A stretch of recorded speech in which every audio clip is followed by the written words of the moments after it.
Dan juga yang kedua, selain itu tentunya ada peluang ya, tentunya ada peluang karena di Indonesia sendiri sebagai negara yang paling berkembang di Asia Pasifik itu marketnya sebesar 2,9 billion US dollar di tahun 2022 ini, dan juga dari opportunity yang ada sebesar 2,8 billion ini, lebih dari 80% adalah market dari IT itu sendiri. Jadi memang teknologi informasi sangat dibutuhkan untuk menjadi salah satu faktor bagaimana sebuah organisasi bisa masuk ke akselerasi digital. Dan dari pemerintahan juga kita tahu ya bahwa pemerintah yang mencanangkan digital economy program, bagaimana mereka membuat suatu inisiatif agar semua kementerian, semua badan lembaga hukum itu bisa masuk dalam dunia digital. Tadi mungkin pada saat kita sesi dengan klien di panel session, Pak Setiaji dari Kemenkes mengatakan bahwa mereka diharuskan untuk mengakselerasi berbagai macam aplikasi untuk bisa merespon kebutuhan masyarakat. Dan ini adalah salah satu yang kita bahas di sini, bagaimana sebuah kementerian, sebuah badan lembaga hukum membuat suatu digital roadmap sehingga perkembangan kedepannya itu sesuai dengan apa yang mereka rencanakan di awal. Salah satu juga yang kita lihat adalah bagaimana kita mensupport program pemerintah dalam industri 4.0, karena kita bukan lagi bicara mengenai teknologi, tapi bagaimana teknologi bisa membantu organisasi untuk meningkatkan produktivitas, menurunkan biaya, tapi di satu sisi mereka juga menjadi enabler dan juga pendukung dari perusahaan tersebut. Ini adalah beberapa key strategi. Jadi IBM mempunyai studi yang namanya CEO Study, di mana 80% CEO yang disurvei itu mengatakan bahwa mereka menggunakan teknologi hybrid cloud, dan lebih dari 40% CEO yang disurvei mengatakan mereka menggunakan teknologi AI. Kenapa hybrid cloud ini sangat relevan? Karena saat ini kita melihat banyak organisasi dari sekian banyak survei yang dilakukan, tidak ada satupun organisasi yang menggunakan single approach, artinya single cloud, apakah itu public cloud, apakah itu private cloud. Tentunya kenapa metode itu dideploy oleh banyak organisasi? Karena memberikan fleksibilitas dalam deployment. Mereka bisa menggunakan private cloud yang sudah mereka miliki, tapi pada saat terjadi transaksi yang besar ataupun bursting, mereka punya fleksibilitas untuk masuk ke public cloud. Sehingga ini adalah salah satu yang menjadi faktor utama pada saat suatu perusahaan itu memilih teknologi hybrid cloud. Dan kenapa AI? Karena jumlah data yang masuk sampai sekarang itu jumlahnya sudah masuk ke dalam 18 triliun byte data. Mungkin itu data yang cukup besar ya, sehingga hanya teknologi AI yang mampu bisa membantu organisasi untuk menganalisa data-data tersebut. Dan kenapa partner itu penting dalam kita melakukan inovasi? Karena IBM selalu bekerja sama dengan partner ekosistem, membantu klien, membantu customer. Bagaimana kita membantu dari sisi menciptakan ataupun mengerjakan suatu solusi co-investment dengan partner untuk menjawab kebutuhan-kebutuhan yang ada dalam klien tersebut. Tujuannya untuk apa? Karena pada saat organisasi masuk ke dalam dunia transformasi digital, mereka sudah bukan lagi bicara mengenai teknologi itu adalah biaya, tapi yang mereka lihat adalah bagaimana teknologi ini bisa memberdayakan usaha-usaha yang ada di dalam internal IT tersebut untuk bisa menjawab kebutuhan user. Jadi itu lebih banyak dari sisi bisnis yang kita lihat.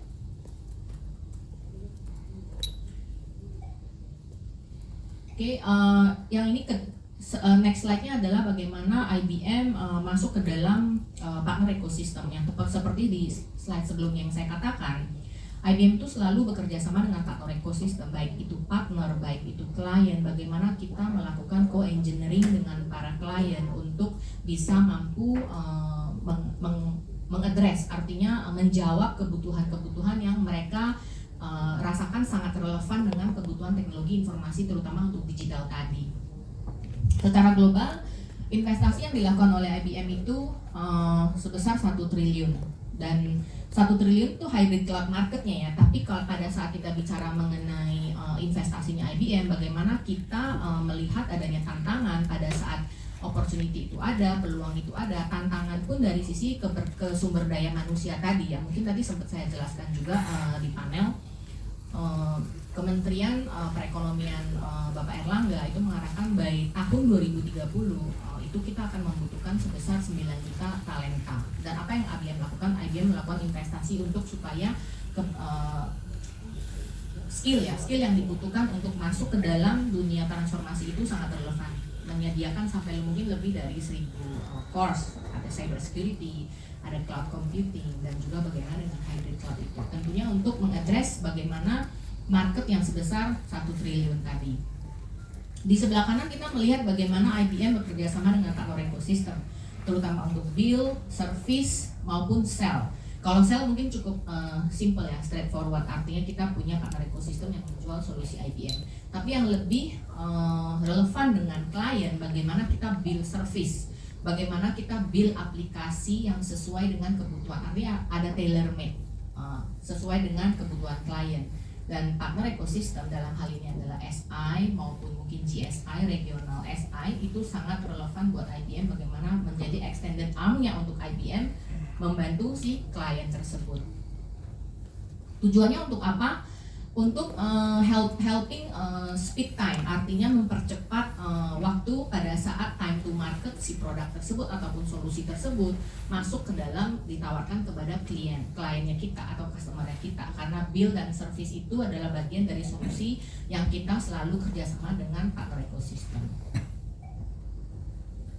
Oke, mungkin itu aja sekilas mengenai apa sih yang kita lihat saat ini, bagaimana opportunity, kesempatan, dan juga ada tantangan yang sama, dan bagaimana IBM hari ini juga mengadres tantangan yang ada dari sisi sumber daya manusia. Karena 3 hal yang kita biasanya perhatikan dalam digital transformasi tadi, dalam dunia yang cepat sekali berubah, teknologi, kemudian people, yang ketiga adalah bagaimana prosesnya itu sendiri. Terima kasih. Oke, terima kasih Bu Cincin untuk pemaparannya. Nah, itu dia tadi ya, sesuai pemaparan dari Ibu Cincin bahwa semuanya proses berubah cepat, bahkan mulai dari orangnya, bisnisnya, dan lain-lain gitu ya. Oke, kita telah mendengar pemaparan dari Bu Cincin sebelumnya tentang teknologi apa sih yang paling dominan yang dapat membantu perusahaan untuk go digital, lebih agile dan lebih adaptif, dan juga gimana sih kiat-kiat perusahaan Indonesia untuk dapat berkolaborasi dengan para mitra bisnisnya untuk memenuhi perjalanan transformasi digital mereka. Oke, untuk memahami lebih lanjut nih, kita mulai memasuki sesi fireside chat yang akan dipimpin oleh moderator kita, Ibu Ana Sofia selaku Country Manager Partner Ekosistem IBM Indonesia. Silakan untuk Ibu Ana.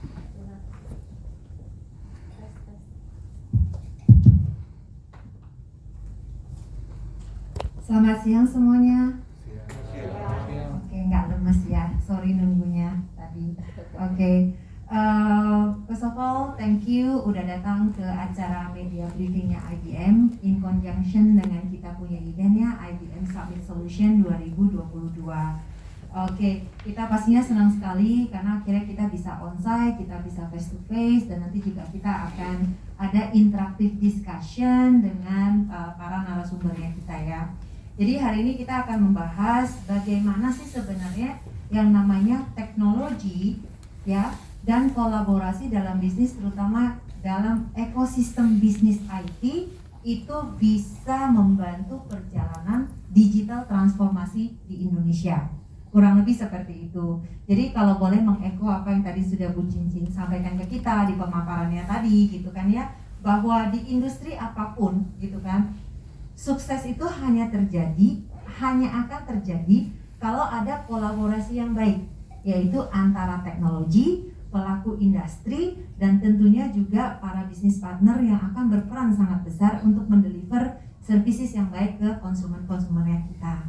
Oke, jadi tanpa berlama-lama, mari saya panggil para narasumber kita untuk acara hari ini.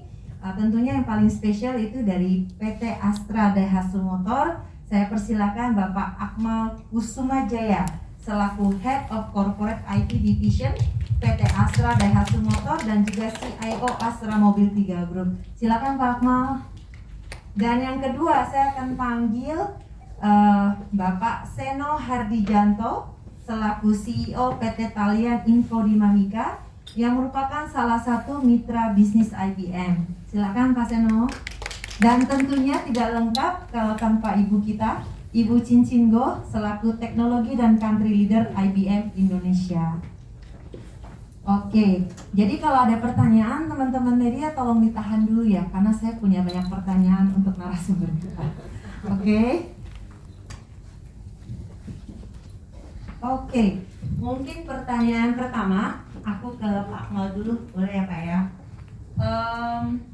Boleh nggak Pak cerita dikit ke kita semua, gitu kan? Bagaimana sih perjalanan transformasi di Astra Daihatsu Motor? Jadi apa yang menjadi tantangan terbesar sehingga didesain untuk melakukan proses transformasi? Kurang lebih gitu Pak. Boleh buka masker Pak, senyaman-nyamannya kita. Oke, terima kasih Bu Ena. Artinya sebenarnya gini, kalau kita bicara digital transformasi yang ada di Astra Daihatsu Motor,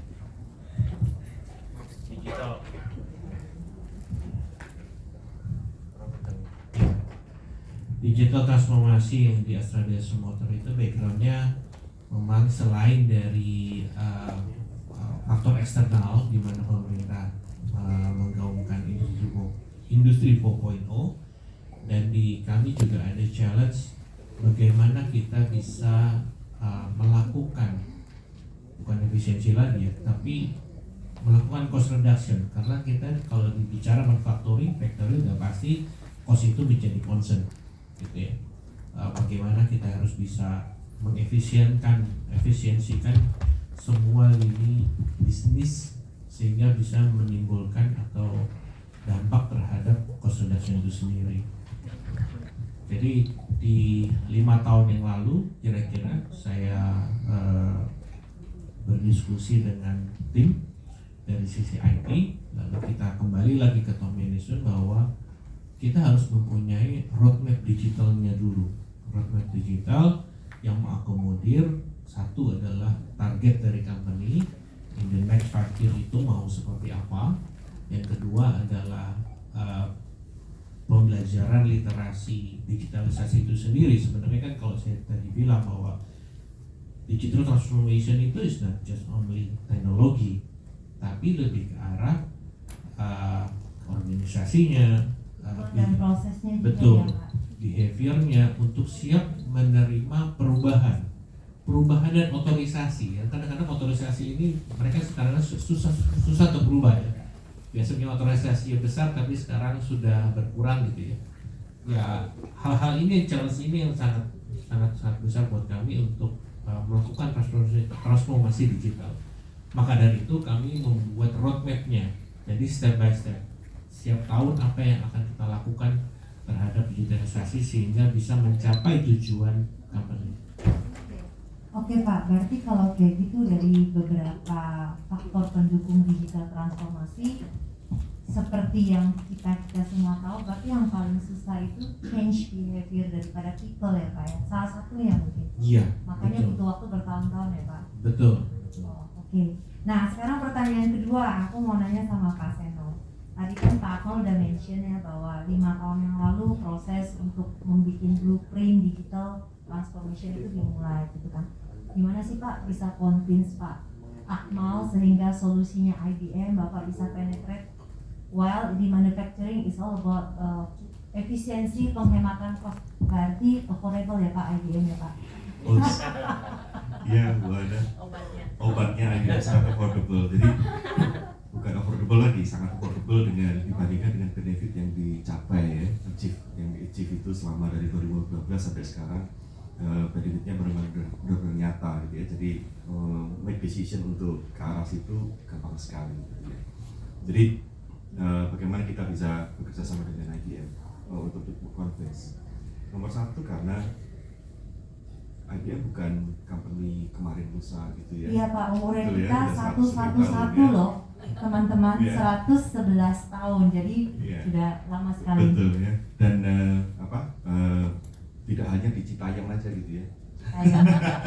Tidak ada di ujung sana saja, tapi di seluruh dunia. Artinya jumlah customernya yang kita bisa belajar pengalamannya itu banyak sekali ya, sudah banyak sekali, dan kita bisa mempelajari bagaimana industri yang mirip, industri yang sama bisa mendapatkan manfaatnya di seberang lautan sebelah sana. Dan itu kita bisa pelajari. Tidak harus copy paste, tetapi harus disesuaikan dengan faktor bisnis proses, faktor manajemen perubahan dan sebagainya yang ada di sini. Jadi peran ABM terutama di Indonesia juga dalam bekerja secara Indonesia dengan customer, dengan business partner, kami sebagai penyambungnya, pelengkapnya dan implementernya akan sangat penting begitu. Jadi kolaborasi banyak pihak juga. Pengalaman tadi dari luar sangat membantu memconvince tadi. Oke Pak Seno, artinya banyak sekali use case yang kita bisa leverage. Kemudian kita tambahkan juga dengan kearifan lokal ya Pak, di Indonesia, sehingga jadilah solusi yang terbaik buat Astra daerah Sumatera Pak. Ya betul, jadi kombinasi antara best practice untuk menjadi best fit. Oke, best practice to best fit. Thank you Pak. Kalau boleh tahu nama solusinya apa Pak yang di? Oh iya, saya lupa nyebutkan, betul. Jadi nama solusinya adalah ABM Maximo ya. Sekarang namanya adalah Maximo Application Suite ya, dikenal dulu dengan namanya Maximo Enterprise Asset Management. Sekarang sudah menjadi Maximo Asset Performance Management. Bagaimana mengelola aset supaya berkinerja dengan baik. Oke Pak, thank you. Karena saking banyaknya solusi kita Pak, saya takut salah sebut, makanya nanya dulu. Maximo, gampang sebutnya Ya, Maximo. Nah, oke, mungkin sekarang ke Bu Cincin. Tadi Pak Seno mention mengenai Maximo Asset Management ya Pak. Boleh nggak Bu dikasih sedikit penjelasan apa sih Maximo itu? Bukan Maximus ya, Maximo. Jadi Maximo itu adalah solusi aset manajemen. Ya, thank you Bu Ana. Jadi yang tadi Pak Seno katakan, Maximo itu adalah salah satu software asset management yang paling terkenal di dunia karena banyak sekali dipakai untuk perusahaan-perusahaan, terutama pada saat mereka ingin melakukan perencanaan preventif, bagaimana mereka harus meningkatkan produksi.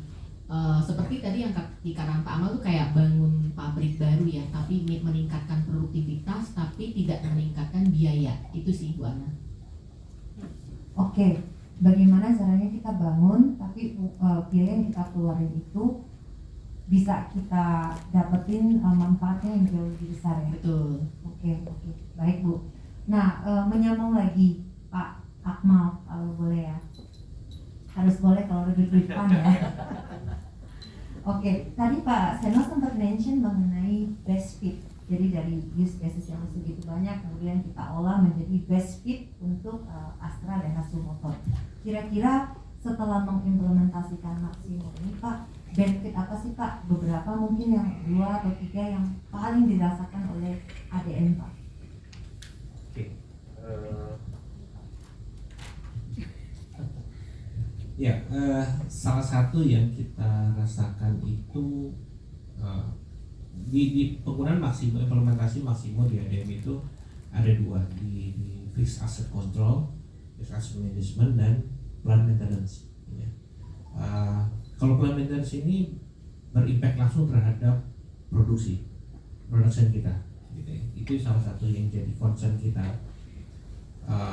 Kalau kita tahu mengenai plan maintenance, artinya kita benar-benar harus mempunyai suatu planning pemeliharaan terhadap equipment yang menunjang produksi dengan baik dan teratur. Kalau dulu itu setiap pagi mungkin orang maintenance saya gitu ya, maintenance divisi saya itu, departemen saya mereview operatornya dan dikasih kertas masing-masing untuk jalan gitu ya, untuk mengecek semuanya. Kalau sekarang udah nggak lagi gitu. Kalau dulu mungkin satu dengan yang lainnya bisa jadi dia ngecek bisa ada 3 equipment, yang ini cuma 1, beli 2, tidak merata. Dengan adanya plan maintenance yang dari sisi Maximo ini kita coba fitin ya Pak ya. Karena pastinya ini requirement itu di masing-masing factory pun juga berbeda. Jadi cukup challenging juga buat Pak Seno. Pak Seno, saya mau seperti ini, saya mau seperti itu ya. Jadi kalau untuk standarnya aja ya it's fine, tapi tetap mesti ada fleksibilitasnya. Kenapa itu salah satunya kita bisa memproduksi mobil sekian banyak gitu ya challenge-nya dan tanpa harus mengurangi downtime. Berarti dengan Maximo ini kita bisa mengurangi banyak hal yang related ke unplanned maintenance ya Pak ya, salah Yes. satunya. Betul. Penasaran aja Pak, nggak relevan sih. Biasanya satu mobil itu bisa jadi dalam waktu berapa lama Pak? Kalau take time itu kan satu proses di mana proses produksinya gitu ya. Itu kita pernah yang tercepat itu 0,9 sampai 1,4 menit. Satu mobil Pak? Iya, nggak satu mobil, setiap pekerjaan Oh, setiap proses. pekerjaan Setiap proses. Oke. Artinya dengan simpelnya gini, setiap 1,5 menit itu keluar mobil dari pabrik. 1,5 menit keluar satu mobil. Satu mobil. Iya. Iya. Oke. Jadi saya nggak kebayang ya kalau unplanned-nya banyak ya Pak ya. Betul. Jadi kalau unplanned itu kan impact-nya banyak ya. Kita Betul, stok betul. partnya kita jadi banyak. Betul. Orang-orangnya semua jadi harus standby tapi nggak tahu harus mau apa gitu ya. Betul. Timbul overtime gitu. Betul, Pak. Nah, itu yang kita coba reduce. Oke, thank you Pak Akmal. Nah, Pak Seno balik ke Bapak lagi ya. Nah, tadi kan kita sudah dengar dari tempatnya Pak Akmal. Yang aku mau dapat juga dari Pak Seno itu mungkin sedikit gambaran ya Pak. Dari sisi kaliannya sendiri lah. Mungkin kan Astra Daihatsu Motor cuma one of so many customer yang Bapak punya gitu kan. Nah, ini strateginya kalian dan juga relevansinya dengan IBM punya teknologi gitu kan. Bagaimana Bapak dan kaliannya sendiri mau ibaratnya apa ya, membantu atau mengembangkan bisnis yang related ke digital transformation di Indonesia. Baik, makasih Bu Ana. Dari namanya sendiri talian, dari kata pertalian ya, jadi networking gitu. Jadi ada dua strategi utama yang kita percaya dari dulu dan selalu sampai sekarang masih betul.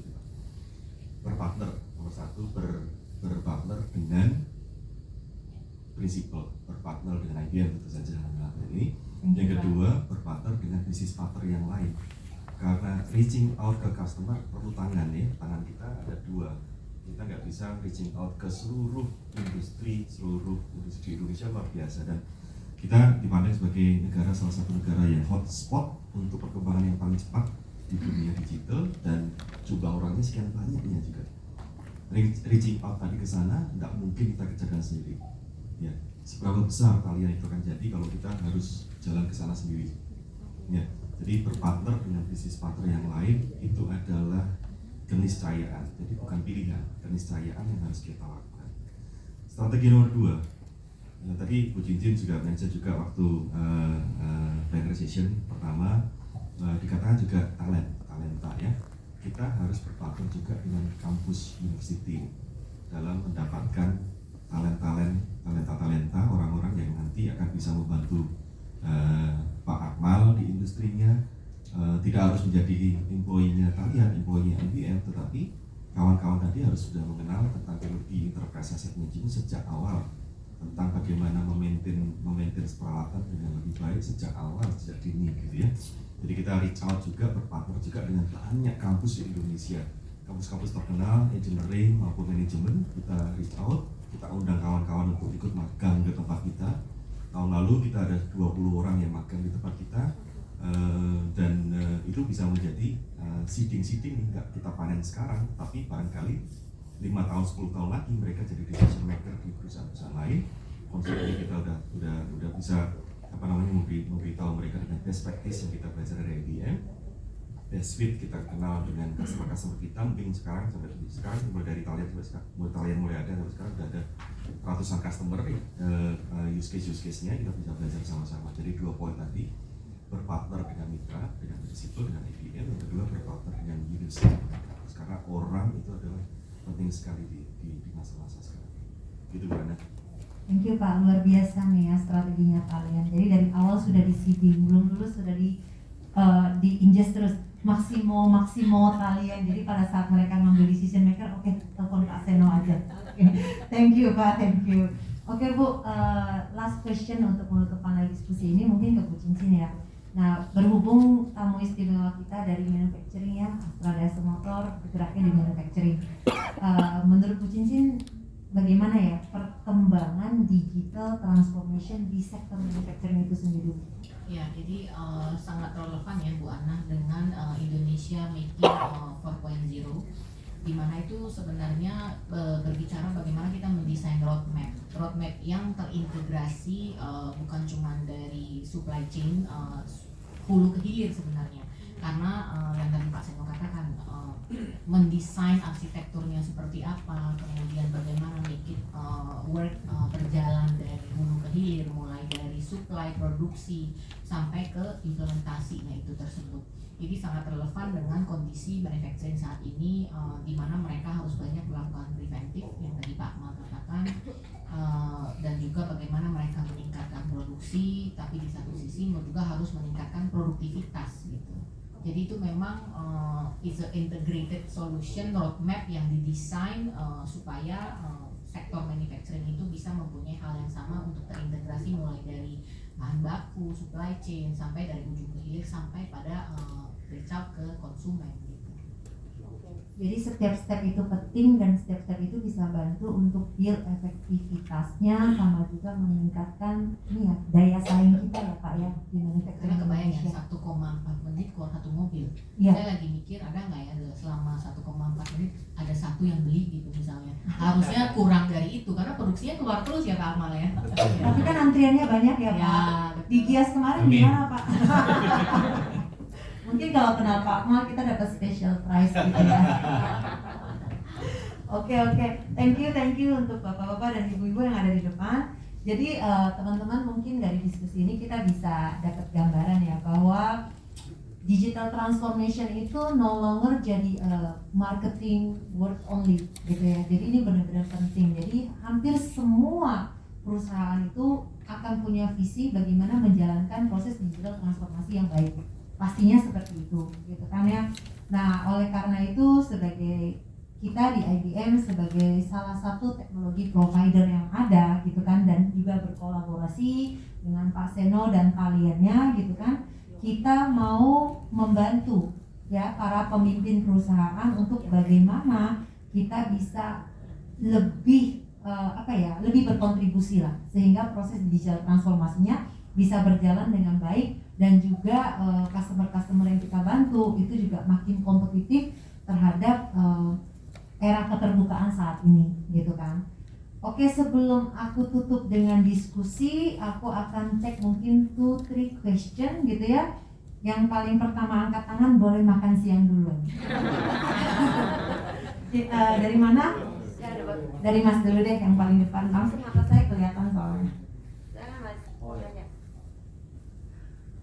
Selamat siang Bapak Ibu, saya Chandra dari cnnindonesia.com. Saya ingin bertanya Bu, saya sudah habis. Nah, ini yang lagi saya cari. Mau bertanya sama Pak Akmal, izin Pak, ini teknologi kan benar-benar ini banget ya, bertransformasi. Ke depan ada 5G juga gitu. Barusan Bu Cincin itu juga menjelaskan tentang AI gitu. Di segi produksi mobil itu gimana ya Pak penerapannya? Apakah ke depannya AI dan pemanfaatan 5G juga bisa diterapkan dalam industri gitu Pak? Dan seperti apa roadmap ke depan itu seperti apa itu di Astra sendiri? Kemudian buat Bu Cincin Go, sekalian juga ditanggapi juga Bu masalah itu bagaimana terobosan IBM untuk membangun ekosistem digital dengan adanya 5G dan pemanfaatan AI, sama ada tips dari IBM juga gimana sih dapat bisa kepada perusahaan-perusahaan itu tipsnya gimana untuk memulai transformasi digital gitu aja. Terima kasih. Oke, dengan Mas siapa? Chandra. Oke, Mas Chandra, thank you. Oke, Pak Akmal, saya coba ulang pertanyaannya. Bagaimana pemanfaatan atau penerapan 5G dan AI mungkin di tempatnya Bapak? Udah ada contohnya atau mungkin dalam rute atau malah sudah dilaksanakan? Oke, terima kasih Pak Chandra. Di tempat kami untuk 5G rasanya belum Pak, gitu ya, belum ada kebutuhan sampai masih melakukan 5G. Tapi yang kita lakukan saat ini sudah menggunakan masih konvensional ya, artinya dengan menggunakan fiber optik biasa sebagai jasa provider yang ada saat ini. Lalu kalau di internal kita ya sudah kita di pabrik itu kita sudah menggunakan wifi, full wifi, karena beberapa solusi itu kita sudah menggunakan IoT, jadi membutuhkan connection. Kedepannya kita happy banget kalau misalnya ada 5G, tapi artinya kita benar-benar bisa convince, bisa bisa percaya diri untuk tambah device lagi IoT-nya gitu ya, untuk di seluruh lininya, sehingga bisa lebih mengefisienkan lagi lah efektif dari produksi. Itu saja kalau dari yang 5G. Kalau yang data analitik dan AI ya Pak ya, AI kita kemungkinan mungkin masih 3 atau 4 tahun lagi. Saat ini kita masih berangkat dari big data, masih data analitik. Kita masih mencoba untuk mengkolek semua datanya yang di dalam mengkolek semua data dari beberapa bisnis proses gitu ya, dari sisi accounting dan sisi back office-nya sampai ke production-nya kita coba sajikan. Dan yang terpenting sebenarnya kita harus memberikan literasi lagi nih ke usernya, bagaimana dia harus bisa menggunakan data-data yang ada saat ini. Jadi kalau sekarang kita hanya bisa memancing dulu ke mereka gitu, ini lo bagus, ini bisa digunakan gitu ya. Terkadang kan itulah kembali lagi, kalau transformasi digital itu harus siap dengan perubahan bisnis proses dan otorisasi. Kadang-kadang bisnis proses semua tapi otorisasinya yang nggak mau berubah gitu ya, masih pengen dia mengambil keputusan gitu, masih belum believe lah dengan AI. Kalau kita ya kita cukup confidence untuk melakukan itu. Jadi masih dalam tahap proses kita memberikan literasi bagaimana penggunaan AI itu lagi, penggunaan AI itu. Oke, thank you Pak Ahmad. Pak Jin, kalau tadi disebutin ada IoT buat di industri itu kayak apa Pak contohnya Pak? Jadi kita pakai apa Pak? RFID Pak, gitu ya. Kita pakai RFID beberapa proses sehingga sensornya itu sudah bisa mengarahkan sesuai dengan apa yang kita inginkan di dalam proses produksinya Pak. Kalau dulu kan masih pakai scan barcode terus kita urut-urutkan. Kalau sekarang kita sudah bisa efisien di beberapa tempat.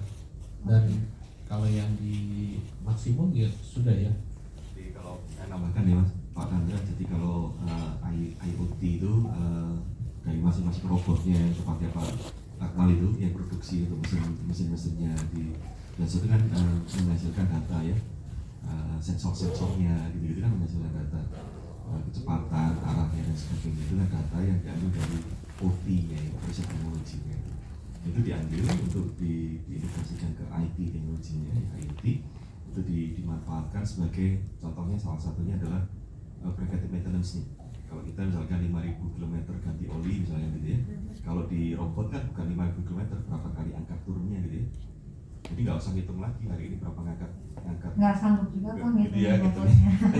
satu mobil gitu ya gitu. Jadi kurang lebih gitu. Jadi teknologi IT automation khususnya sangat dibutuhkan di dunia manufacturing gitu ya, menghubungkan fisikalnya ya, dunia fisiknya dengan IT-nya, kira-kira gitu. Cukup Pak Chandra ya. Satu lagi mungkin dari Bu Cincin, pertanyaan Pak Chandra, bagaimana IBM bisa membantu untuk membangun ekosistem digital di Indonesia? Ya, thank you mungkin pertanyaannya Kak Chandra. Tentunya bekerja sama dengan ekosistem digital, partner kita untuk menciptakan ekosistem yang digital tadi itu tentunya sangat penting. Tadi kan Pak Seno mengatakan bahwa tangan cuma 2, tapi harus bisa mengaplikasikan software ataupun service-service yang bisa melayani klien-kliennya kita. Nah, kalau kita balik bagaimana dari sisi inovasinya IBM, kalau tadi Pak Akmal mengatakan dari sisi softwarenya, otomatisasinya, bagaimana mengautomate. IBM itu bahkan punya sudah masuk ke dalam teknologi di mana hardwarenya kita itu udah punya yang namanya AI in the chip sebenarnya. Jadi memang karena IBM itu strateginya cukup jelas, artinya bagaimana kita mengedepankan hybrid cloud, tapi di saat yang sama kita juga menggunakan teknologi AI, dan itu adalah core bisnisnya IBM sebenarnya. Itu sih Mas Hendra. Ya, thank you Pak Akmal dan Bu Cincin. Oke, one more question. Ya Bu, sebelah sana boleh ya? Karena udah dari meja sebelah sini. Saya muter-muter. Ya, silakan Bu. Terima kasih Bu. Baiklah, ini saya dari Ibu Tati dari Media Putri Nusantara. Saya haturkan untuk question dan harapan ini kepada Ibu Junjun, kepada Pak Akmal dengan Pak Seno. Kita menilik kalau pengguna internet di negara kita ini kurang lebih 200 juta lebih. Nah, untuk itu tentu ada satu lompatan yang sangat tinggi dari para provider atau dari pabrik seperti Astra dan lain-lain, apalagi yang akan nanti dihubungkan dengan penggunaan mobil listrik.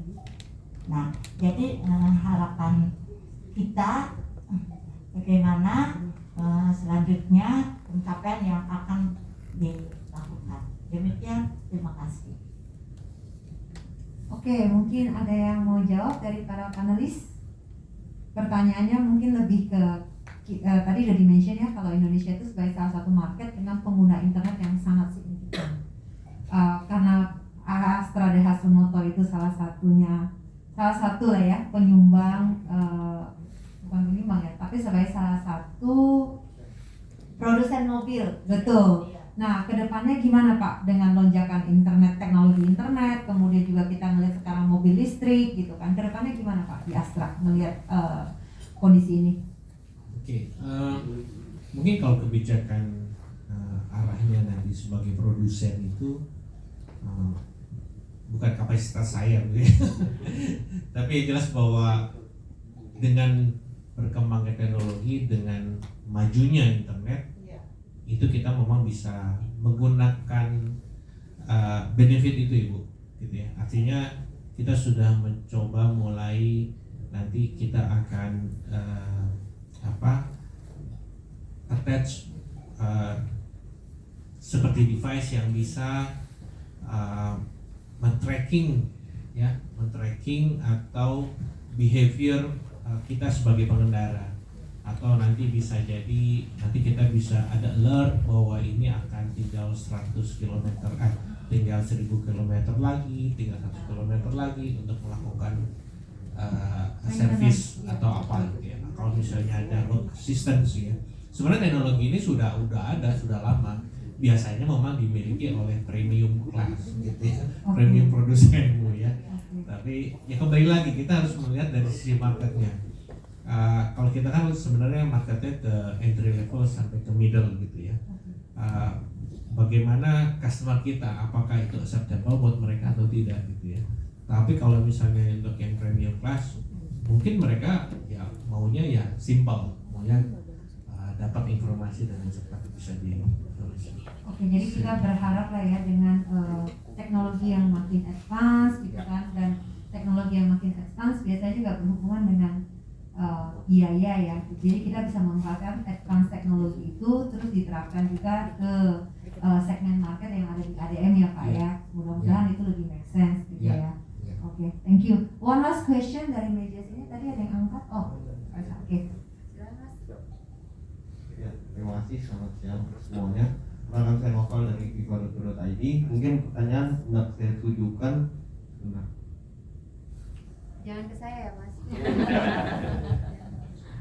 Ya, mungkin saya pengen nanya ke Pak Akmal dari Astra gitu ya Pak. Tadi Bapak sempat singgung juga perihal bahwasanya behavior itu jadi salah satu permasalahan yang cukup signifikan gitu ya Pak, mungkin terhadap digital transformation ini. Nah, mungkin saya pengen nanya gini Pak, bagaimana sih Pak penerimaan para karyawan itu Pak, ataupun pemimpin karyawan ataupun petinggi perusahaan gitu terhadap solusi-solusi daripada teknologi ini? Apakah itu mungkin antusiasmenya tinggi ataupun antusiasmenya rendah?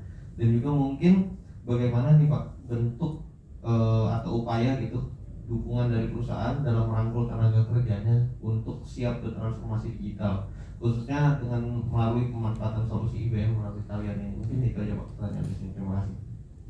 Oke, baik. Terima kasih Mas siapa? Mas Noval. Oh, Mas Noval, terima Pak. kasih. Ya. Penerimaan manajemen terhadap digital transformation ini sebenarnya kan kalau saya diskusi, kalau saya present ke mereka, sebenarnya IT itu adalah salah satu insurance bisnis, ya, bisnis insurance. Kalau kita asuransi mobil kan artinya kenapa kita mau beli asuransi? Padahal mobil kita nggak tabrakin juga gitu ya. Nah, sama dengan IT solusi sebenarnya, karena saya lebih sering menganalogikan ke top management ya, karena kan ya saya juga paham mereka juga bukan backgroundnya IT gitu ya, mereka pelaku bisnis, manufacturing, kadang-kadang dari operational dan production. Dengan IT ini kita bisa mengakselerasi gitu ya, tapi kalau kita nggak pakai IT ya pasti kita akan lambat, tidak sesuai dengan apa yang ada keinginan dari manajemen. Untuk selalu kan manajemen pengennya produksi banyak, costnya cepat gitu ya, dan terkontrol gitu. Dan itulah makanya solusi IT ini, transformasi digital ini menjadi salah satu key point untuk kita bisa mendapatkan itu. Jadi saya kembali lagi bukan challenge, request ke mereka apa yang mereka harapkan untuk digital transformasi. Itu satu, jadi sehingga mereka mempunyai sense belonging terhadap teknologi, terhadap IT. Kalau dulu dia merasa hanya supporting, tapi sekarang saya akan merubah menjadi enabler. Lalu kalau untuk yang kedua, bagaimana penerimaan terhadap karyawan atas solusi yang kita berikan?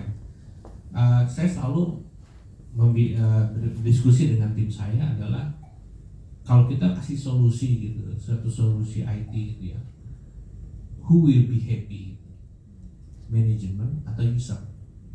Kan dua-duanya harus happy sebenarnya. Usernya harus bisa, wah enak nih gitu ya, kita menggunakan solusi ini, sistem ini, dia happy.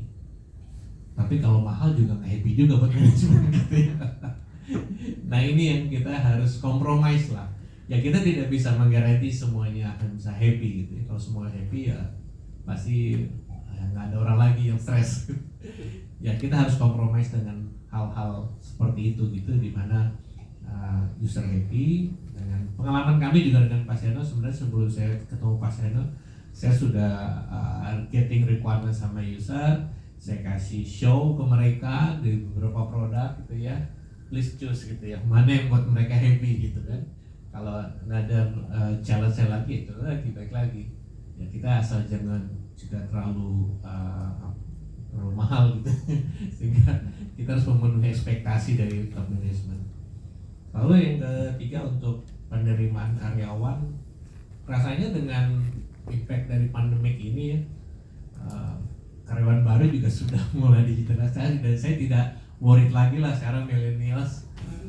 Mereka mungkin lebih prefer dengan interview pakai online gitu ya. Padahal kalau saya sebenarnya rada-rada nggak terlalu happy. Sebenarnya saya kalau mereview karyawan buat saya sendiri, saya harus punya eye contact gitu ya. Karena saya harus punya eye contact, saya harus bisa feel ini cocok sama saya, karena jodoh-jodohan juga gitu ya. Tapi kalau di video kan, kalau di online kan kurang dapetin lah. Tapi anyway, ada beberapa yang kayaknya enggak masalah juga menurut kita. Karena saya juga paham loh sekarang eranya seperti ini, dan kita juga harus adaptable. Rasanya sih nggak ada kesulitan kalau kita merekrut orang-orang yang literasi digitalnya, anak-anak sekarang digital literasinya cukup baik. Itu saja. Oke, Pak Akmal, thank you so much penjelasannya. Jadi kita agree lah ya, digital transformation is about technology, is about people, is about proses, yang mana semuanya harus berkesinambungan. Dan kita juga agree bahwa digital transformation itu buat masing-masing company unik gitu kan, karena harus disesuaikan dengan business directionnya mereka. Dan setelah itu kita leverage IT, jadi kayak IT enabler ya Pak Akmal ya. Ya udah kalau gitu, thank you so much. Saya akan tutup panel discussionnya kita siang hari ini. Terima kasih sekali lagi. Jika ada pertanyaan-pertanyaan lanjutan, silakan bisa menghubungi Mbak Trista. Nanti Mbak Trista akan bantu jawab kalau ada pertanyaan belum bisa terjawab di session siang hari ini. Terima kasih sekali lagi buat para panelis dan silakan stay Pak, pasti akan ada foto session. Terima kasih.